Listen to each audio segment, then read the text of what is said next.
កនរីគឺជាទីក្រុងរណបថ្មីដែលហ៊ុំព័ទ្ធដោយហេដ្ឋារចនាសម្ព័ន្ធដែលមានស្តង់ដារខ្ពស់ដែលរួមបញ្ចូលដោយអគារពាណិជ្ជកម្ម ខុនដូ លំនៅឋាន ផ្សារទំនើប និងសណ្ឋាគារលំដាប់អន្តរជាតិ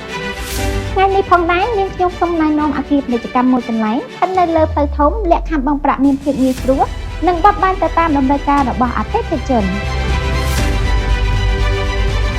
អគារនៅរាជពាដំណាក់កាលទី 3 មានកម្ពស់ 5 ជាន់រចនាបថតាមបែបអឺរ៉ុបនៅក្នុងមួយជាន់ជាលំហពាណិជ្ជកម្មធំទូលាយមានចំណតឯកជនក្រោមដីនិងបំពាក់ជូនជណ្ដើរយន្តហោះទំនើបមានភាពងាយស្រួលក្នុងការប្រកបអាជីវកម្មទៅតាមតម្រូវការរបស់លោកអ្នកដូច្នេះប្រសិនបងជាម្ចាស់អាជីវកម្មដែលមានតម្រូវការចង់បើកឬពង្រីកអាជីវកម្មរបស់ខ្លួន